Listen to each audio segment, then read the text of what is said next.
আবার এনআরসি করার চক্রান্ত হচ্ছে। এই মুহূর্তে সব থেকে বড় আপডেট, গতকাল মুখ্যমন্ত্রী মমতা বন্দ্যোপাধ্যায় প্রেস কনফারেন্স করে নবান্ন থেকে তিনি বলেছেন যে আধার কার্ডের বদলে আলাদা কার্ড দেবে রাজ্য সরকার, এটা স্টেট গভর্নমেন্টের হবে। আধার কার্ডের মতনই একটি আলাদা কার্ড থাকবে যেটা স্টেট গভর্নমেন্টের হবে। আধার কার্ড যেমন সারা ভারতবর্ষের জন্য বৈধ, তো তেমনই এমন একটি কার্ড দেওয়া হবে যেটা পশ্চিমবঙ্গ সরকার দেবে আপনাদেরকে। গতকাল প্রেস কনফারেন্স করে তিনি বলেছেন যে আধার নিষ্ক্রিয় হলে আলাদা কার্ড দেবে রাজ্য। মঙ্গলবার থেকে বাংলা নতুন পোর্টাল, অর্থাৎ আজকে থেকে নতুন পোর্টাল চালু হচ্ছে। পোর্টালটা কি সেটা আপনাকে দেখে দেবো আমি। যদি আপনার আধার কার্ড বন্ধ হয়ে যায় বা বন্ধ হয়ে গেছে, তো সেক্ষেত্রে আপনি সে পোর্টাল নাম নথিভুক্ত করতে পারবেন। নাম রেজিস্টার করলে আপনাকে একটা আলাদা কার্ড দেবে, এবং যে আধার কার্ড বাতিলের কারণে আপনি যে বেনিফিট থেকে বঞ্চিত হচ্ছেন সে সমস্ত সুবিধাগুলো আপনাকে কিন্তু সেই কার্ডের মাধ্যমে আপনাকে দেওয়া হবে।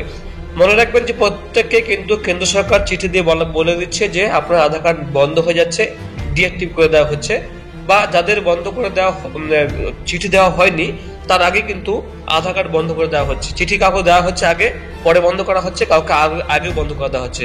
কি হ্যাঁ বুঝবেন, দেখবেন আপনি রেশন তুলতে পারবেন না, হাতের আঙুলের ছাপ মিলবে না, নো ফিঙ্গার ম্যাচ বলবে।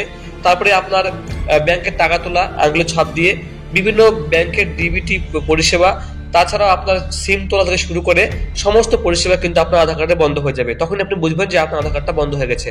এটা কিন্তু শুধুমাত্র মুসলিমদেরকে নয়, এটা সব হিন্দুদেরকে দেওয়া হচ্ছে।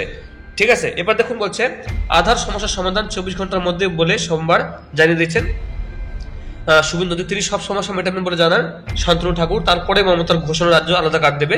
এরপর আমরা দেখে নেব কি বলেছে এখানে আরো দেখুন যেটা বলছে এখানে দেখুন, আধার বনাম কেন্দ্র সরকার সংখ্যা জারি সোমবারেও। গত কয়েকদিন ধরেই তৃণমূলের তরফে বাংলার মানুষের আধার নিষ্ক্রিয় হয়ে যাওয়ার পিছনে বিজেপির চক্রান্ত বলা হয়েছে। সরব হয়েছেন মুখ্যমন্ত্রী মমতা বন্দ্যোপাধ্যায়, জানিয়েছিলেন সমস্যার সমাধানে দ্রুত পদক্ষেপ করবে নবান্ন। সোমবার নবান্নে সাংবাদিক বৈঠক থেকে তার ঘোষণা। মঙ্গলবার থেকে রাজ্য একটি পোর্টাল চালু করেছে। সেই পোর্টালে গিয়ে যাদের নাম নিষ্ক্রিয় হয়ে গেছে তারা অভিযোগ জানাতে পারবেন। একই সঙ্গে মুখ্যমন্ত্রী বলেন যাদের আধার কার্ড বাতিল হয়েছে তাদের আলাদা কার্ড দেবে রাজ্য, ব্যাংক বা অন্য কাজে কারো সমস্যা হবে না। প্রসঙ্গত, গত বৃহস্পতিবারই প্রথম আধার নিষ্ক্রিয় হয়ে যাওয়া নিয়ে সরব হন মুখ্যমন্ত্রী।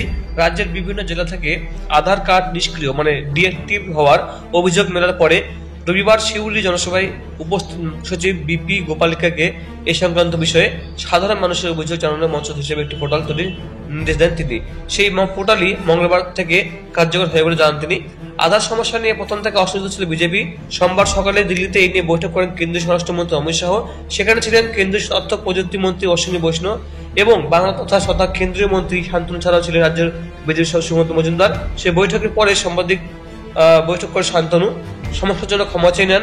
সম্পূর্ণ প্রযুক্তিগত ত্রুটির জন্য সবকিছু হয়েছে, একই সঙ্গে সমাধানের পথ বলে দেন তিনি।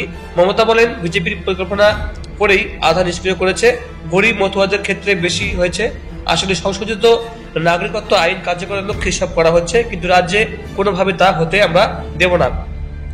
বন্ধুরা, সিএ কার্যকর করা ঘোষণা ভোটের আগে বলেছে কেন্দ্রীয় স্বরাষ্ট্রমন্ত্রী অমিত শাহ যে রাজ্যে সিএ কার্যকর হবে।